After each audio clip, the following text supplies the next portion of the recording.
اللہ علیہ وسلم دنیا میں تشریف لائے تو دنیا کا ہر لحاظ سے نقشہ ہی بدل گیا۔ آپ کی تشریف آوری سے ظلم کے اندھیرے دور ہوئے، آپ کی تشریف آوری سے جہالت ختم ہوئی اور علم کی شمع روشن ہوئی، دنیا میں اجالا پھیل گیا۔ مظلوم طبقات، غلاموں کی، یتیموں کی اور عورتوں کی سنی گئی۔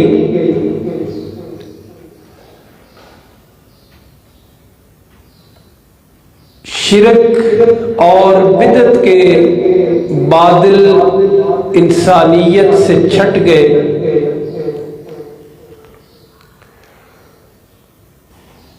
نبی پاک صلی اللہ علیہ وسلم مکہ میں جس ماحول میں نبی بن کر آئے تھے،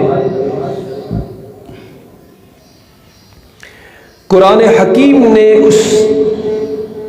ماحول کا نقشہ کھینچا ہے۔ آج ہم نے قرآن مجید کی آیات کی روشنی میں وہ ماحول دیکھنا ہے جس ماحول میں اللہ نے اپنے حبیب صلی اللہ علیہ وسلم کو نبی بنا کر بھیجا۔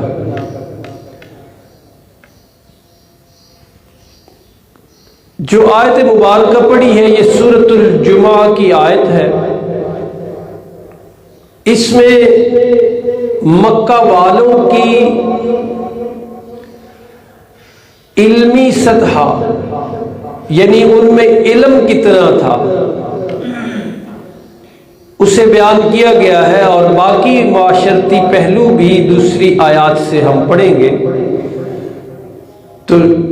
عنوان آج کی گفتگو کا یہی ہے کہ جس ماحول میں اللہ نے اپنے نبی کو بھیجا، نبوت اور رسالت بلکہ ختم نبوت کا تاج سجا کر، وہ ماحول کیسا تھا؟ فرمایا هو الذی بعث فی الامیین رسولا، وہی اللہ ہے جس نے اپنے عظیم الشان، جلیل القدر، رفیع المرتبت پیغمبر، ہادی و رہبر جناب محمد الرسول اللہ صلی اللہ علیہ وسلم کو نبی بنا کر بھیجا۔ لیکن جن لوگوں میں نبی بنایا، جن لوگوں میں وہ تشریف لائے، وہ علمی لحاظ سے کیسے تھے؟ فرمایا فی الامیین، سارے کے سارے ان پڑھ تھے، علم نام کی ان میں کوئی چیز نہیں تھی، نہ لکھنا جانتے تھے، نہ پڑھنا جانتے تھے، نہ ہی انہیں علم سے کوئی لینا دینا تھا، نہ کوئی سروکار، اور نہ ہی علم کی ترقی اور فروغ کے لیے مکہ والوں نے کبھی کوئی کوشش کی تھی۔ اور یہ جہالت اور ان پڑھ کی زندگی ان کی ایک دو صدیوں والی نہیں تھی، بلکہ اللہ کے پیغمبر صلی اللہ علیہ وسلم اور آپ سے پہلے جو نبی تشریف لائے تھے حضرت عیسیٰ علیہ الصلوۃ والتسلیم، 6.25 صدیوں کا فاصلہ اور فرق ہے. یعنی عام دنیاوی ماحول تو علم والا ان کا کیا ہونا تھا، آسمانی علم اور آسمانی ہدایت کو بھی آئے ہوئے 6.25 صدیاں گزر چکی تھیں، اور ان کو تاریخ کی اور خاص طور پہ انگلش کی کتابوں میں ڈارک ایجز کہا جاتا ہے، اندھیرے دور. قرآن حکیم نے بھی یہی نقشہ کھینچا، فرمایا فی الامیین رسولا، ایسے لوگوں میں اللہ نے اپنے محبوب محمد صلی اللہ علیہ وسلم کو بھیجا کہ جو سراسر جہالت کے اندھیروں میں ڈوبے ہوئے تھے، سراسر جہالت. فرمایا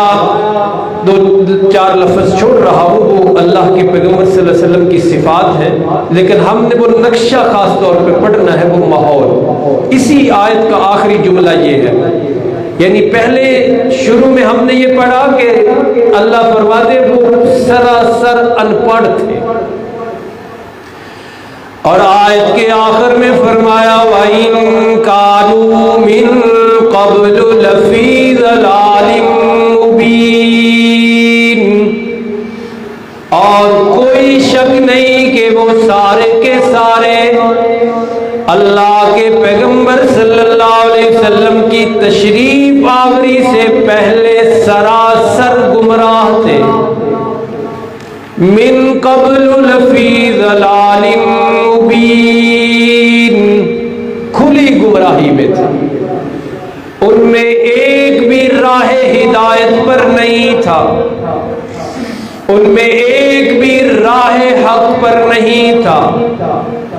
سارے کے سارے کھلی گمراہی میں پڑے ہوئے تھے. مکہ والوں کا یہ نقشہ،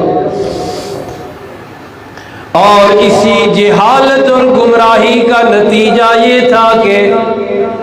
آپس میں لڑائیاں زور پر تھی، زور پر لڑائی تھی، قبیلہ قبیلے سے ٹکرا رہا ہے، خاندان خاندان سے لڑ رہا ہے، دیہاتوں میں دشمنی، شہروں میں دشمنی، اور اسی دشمنی اور بغض اور عداوت کی وجہ سے دلوں کی کیفیت کیا تھی؟ دل کتنے دور تھے، دل اتنے دور تھے. قرآن کا یہ نقشہ دیکھیے، فرمایا لو انفقت ما فی الارض جميعا، میرے محبوب ان کے دل اتنے دور تھے کہ آپ اگر ان کے دلوں کو ملانے لگے،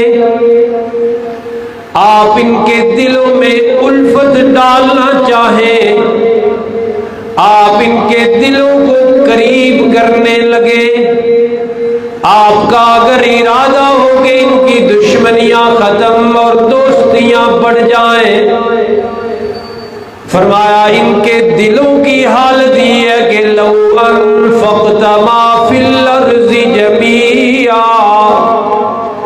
ساری کائنات کے مال و دولت آپ خرچ کر لیں،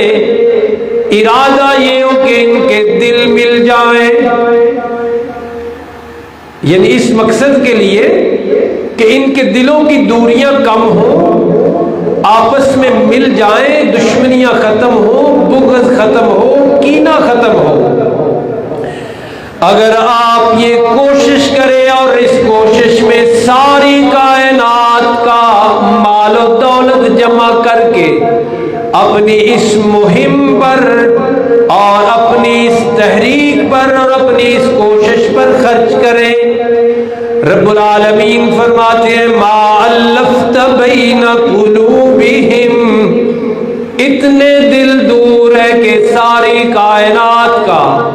سرمایہ بھی خرچ کیا جائے ان کے دل جڑنے والے نہیں ہیں، گھر گھر دشمنی، خاندان میں دشمنی، گلی میں دشمنی، محلے میں دشمنی، اور دشمنی بھی کتنی، 1-2 سال کی نہیں، صدی صدی، 2-2 صدی، 100 سال، 200 سال ہو گئے ہیں آپس میں لڑ رہے ہیں، خون بہا رہے ہیں، قتل و غارت جاری ہے، اور جہالت ہی کی وجہ تھی کہ کسی بڑی خاص وجہ پر یہ لڑائی نہیں تھی۔ لڑائی کا کوئی سبب بھی بڑا نہیں ہوتا تھا، کوئی بہت بڑا گناہ کسی نے کر دیا ہو، جرم کر دیا ہو، ایسا نہیں، معمولی باتوں پہ لڑ پڑتے تھے۔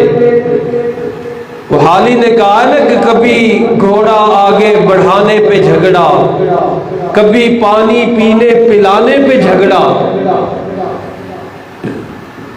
تاریخ کی کتابوں میں لکھا ہے کہ ایک صدیوں تک جاری رہنے والی لڑائی جو تھی نا، جس میں بڑے ہی بندے قتل ہوئے دونوں سائیڈوں سے، اس کا سبب یہ تھا کہ ایک پارٹی کی ایک عورت سے دوسری پارٹی، دوسرے فریق کے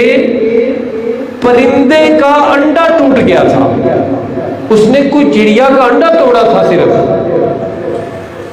اور وہ صدیوں لڑتے رہے، بدلے لیتے رہے، اس نے اتنے مار دیے، ہم نے اتنے مارنے ہیں۔ اس لیے دلوں میں اتنی دوریاں تھیں۔ ذرا قرآن کے لفظوں پہ غور فرمائیے، فرمایا لو انفقت ما فی الارض جمیعا، میرے محبوب ان کے دل ملانے کے لیے، دل قریب کرنے کے لیے، دل جوڑنے کے لیے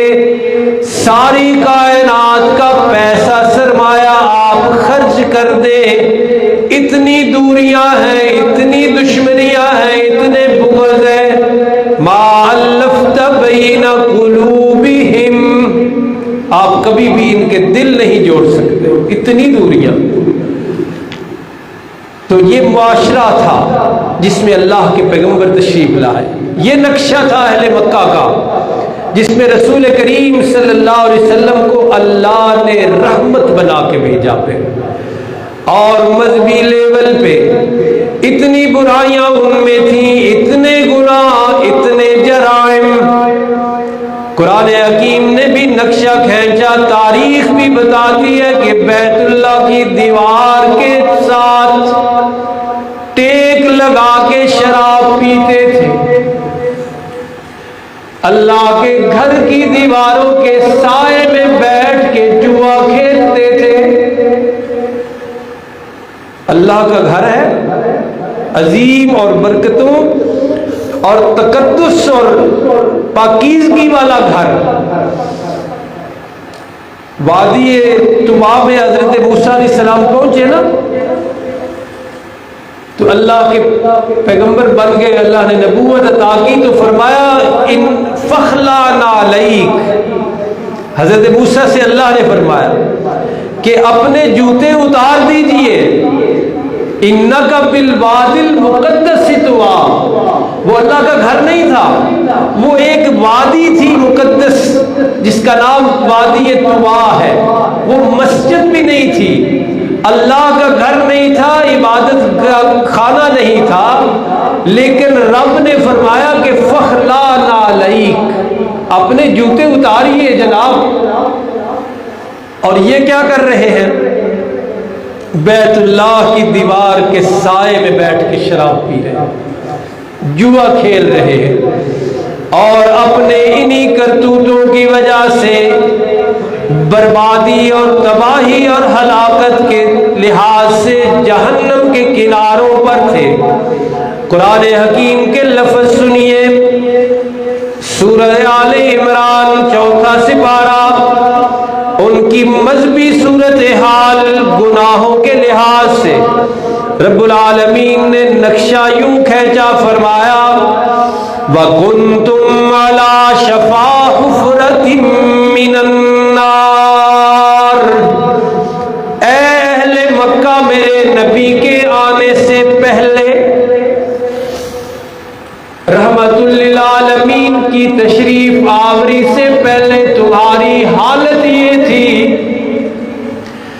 کنتم علی شفا حفرۃ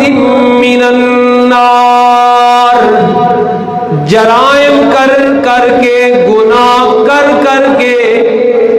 اور اس طرح کی حرکتیں کر کر کے تم جہنم کے گڑھے کے کنارے پر پہنچ چکے تھے،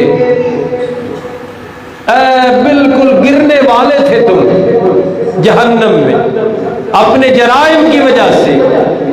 کوئی سمجھانے والا نہیں تھا، کوئی بتانے والا نہیں تھا، کوئی کسی کی سنتا ہی نہیں تھا، جو جس کے جی میں آیا وہ کر رہا ہے، جس طرح مرضی زندگی گزار رہا ہے۔ تو یہ نقشہ بھی دیکھیے کہ اللہ کہتے ہیں تم جرائم اور گناہوں کی وجہ سے جہنم کے گڑھے کے کنارے کے اوپر کھڑے تھے، اور مظلوم طبقات کے ساتھ ان کا سلوک کیا تھا۔ آج مکہ کے ماحول کا نقشہ ہم نے پڑھنا ہے۔ قرآن حکیم کہتا ہے کہ مکہ میں مظلوم طبقات کی کوئی سننے والا نہیں تھا، کوئی ان کا مداوا نہیں تھا، کوئی ان کے زخموں پہ مرہم لگانے والا نہیں تھا، خاص طور پہ عورت۔ قرآن اس کا نقشہ کہتا ہے وَإِذَا الْمَوْءُودَةُ سُئِلَتْ، یہ ہے تو قیامت والے دن ہونا، لیکن مکہ کا ماحول سمجھ آ رہا ہے۔ قیامت والے دن اللہ کہتے ہیں زندہ درگور کی ہوئی عورت اور بچیوں سے پوچھا جائے گا بِأَيِّ ذَنبٍ قُتِلَتْ، ان معصوم کلیوں کا گناہ کیا تھا، ان معصوم کلیوں کو کس گناہ کی وجہ سے زندہ درگور کیا گیا۔ نقشہ یہ سامنے آیا، تاریخ بھی بتاتی ہے، حدیث کی کتابوں میں بھی موجود ہے کہ عورت یعنی چھوٹی چھوٹی بچیوں کو مارتے بھی نہیں تھے بلکہ زندہ قبر میں دفن کراتے تھے، زندہ ہی، مار کے بھی نہیں۔ اتنے ظالم، اتنے دل کے شقی اور اتنے سخت دل کے کہ اپنی بیٹی معصوم کلی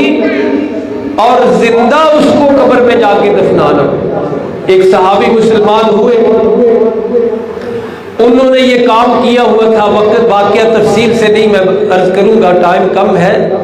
لیکن وہ جب اپنا واقعہ نبی پاک صلی اللہ علیہ وسلم کو سناتے تھے نا تو خود رسول رحمت تو رسول رحمت تھے نا، پھر تو آپ کی آنکھوں سے بھی آنسو جاری ہو جاتے اور آپ سوچتے تھے کہ اتنے ظالم تھے یہ لوگ کہ اپنی بیٹی، اپنا خون، اپنے دل کا ٹکڑا مارنا بھی نہیں، اس کو زندہ لے جا کے قبر میں دفن کرنا ہے۔ تو قرآن حکیم نے یہ نقشہ کھینچا، فرمایا موعودۃ سئلت، قبر میں گاڑی ہوئی زندہ بچی سے قیامت والے دن اللہ پوچھیں گے بِأَيِّ ذَنبٍ قُتِلَتْ، اور پوچھنا تو ان سے ہے نا جنہوں نے یہ کام کیا ہے کہ بتاؤ ظالمو اس معصوم کلی کا قصور کیا تھا۔ تو یہ ہے وہ ماحول جسے مکہ کا ماحول کہا جاتا ہے، جس میں رسول کریم صلی اللہ علیہ وسلم رحمت بن کر تشریف لائے تھے، اور پھر رسول کریم صلی اللہ علیہ وسلم نے تشریف آوری کے بعد مکہ کا یہ ماحول چینج کیا، اور اس میں دنیا والوں کو بتایا کہ جہالت جو ہے وہ کیسی کیا چیز ہے اور اجالا کیا چیز ہے، عورتوں کے رہنے سہنے کا ماحول کیسا تھا، یہ بھی پڑھ لیجئے۔ 22واں سپارہ ہے، پہلا صفحہ ہے، جہاں اللہ کے پیغمبر صلی اللہ علیہ وسلم کی ازواج مطہرات کو اللہ ہدایات دے رہے ہیں۔ وہاں فرمایا وَلَا وَقَرْنَ فِي بُيُوتِكُنَّ، میرے محبوب کی بیویوں تم نے اپنے گھر میں ٹھہراؤ کرنا ہے، قرار پکڑنا ہے۔ وَلَا تَبَرَّجْنَ تَبَرُّجَ الْجَاهِلِيَّةِ الْأُولَىٰ، اور پہلی جہالت جیسی زیب و زینت نہیں کرنی۔ تو یہ اس آیت کے اس حصے سے بھی پتہ چلتا ہے کہ عورت کو کس انداز سے وہاں رکھا گیا۔ شمع محفل بنائی گئی تھی، اپنی خواہشات کی تکمیل کا ایک ذریعہ بنا لی تھی انہوں نے۔ محفل میں رقاصہ، یہ عورت کی پہچان تھی کہ محفل میں رقص کرنا ہے اس نے، اور محفل میں گانا گانا ہے، لوگوں کی خواہشات کی تسکین کا ایک ذریعہ بنایا ہوا تھا انہوں نے۔ تو یہ سارا ماحول ہے جو مکہ میں موجود تھا۔ قرآن حکیم نے ان کی نماز کا بھی تذکرہ کیا ہے ایک جگہ، پہلے بھی میں نے عرض کیا کہ بیت اللہ شریف میں ان کا کیا رہنے سہنے کا طریقہ تھا۔ ان کی نماز بھی تھی، ظاہر بات ہے بیت اللہ کے وہ متولی تھے اور وہاں یہ سارے کام کرتے تھے، لیکن قرآن حکیم کیا کہتا ہے کہ وہ کرتے کیسے تھے عبادت میں بھی ان کا طور طریقہ ذرا دیکھیے۔ فرمایا وَمَا كَانَ صَلَاتُهُمْ عِندَ الْبَيْتِ إِلَّا مُكَاءً وَتَصْدِيَةً، اللہ کے گھر کے پاس ان کی نماز سوائے تالیاں بجانے کے اور سیٹیاں بجانے کے اور کچھ بھی نہیں تھی۔ یہ اللہ کی عبادت کرتے، بیت اللہ کے پاس آتے تھے اور تالیاں بجاتے تھے، کہتے تھے یہ ہم اللہ کی عبادت کر رہے ہیں، اور سیٹیاں بجاتے تھے اور کہتے تھے ہم اللہ کی عبادت کر رہے ہیں۔ اور ہمارے ہاں بھی آپ تالیاں بجاتے ہیں، ایسے بیٹھ کے بجاتے ہیں کہ نہیں بجاتے؟ ایک آگے بیٹھا ہوتا ہے اور ایک ان کے پیچھے ایک لائن لگی ہوتی ہے قوالوں کی، تو وہ تالیاں بجا کے ساز بجا کے عوام کیا کہہ رہی ہے؟ یہ عبادت ہو رہی ہے، اللہ کے رسول کا ذکر ہو رہا ہے، نعت پڑھی جا رہی ہے۔ جہالت دوبارہ لوٹ رہی ہے، اور جتنی باتیں میں نے عرض کی میں نے اس ایک کا موجودہ پہلو ذکر کیا، ورنہ سارے پہلو جو جہالت کے وہاں موجود تھے، وقت کم ہے، وہ سارے کے سارے اب دوبارہ لوٹے ہوئے۔ تو یہ تھی ان کی نماز۔ قرآن کہتا ہے وَمَا كَانَ صَلَاتُهُمْ عِندَ الْبَيْتِ إِلَّا مُكَاءً وَتَصْدِيَةً، تالیاں اور سیٹیاں بجانے کے سوا ان کی کوئی نماز نہیں تھی۔ ان کی نماز کا، عبادت کا نقشہ یہ تھا۔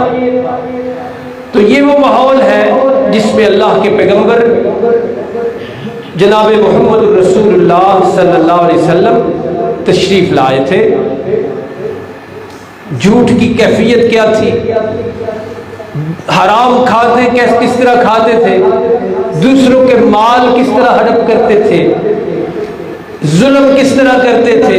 یہ سارے پہلو بھی باقی ہیں، وقت کم ہے۔ عرض کرنے کا مقصد دو لائنوں میں عرض کر دوں یہ ہے کہ نبی پاک صلی اللہ علیہ وسلم کو جس معاشرے، جس ماحول میں اللہ نے نبی بنا کر نبوت، رسالت اور ختم نبوت کا تاج سجا کر بھیجا تھا، یہ اس ماحول اور اس معاشرے کا ایک نقشہ تھا، جس کو دو لفظوں میں ایسے کہیں کہ سراسر جہالت اور اندھیرے اور جاہلیت میں ڈوبا ہوا وہ معاشرہ تھا۔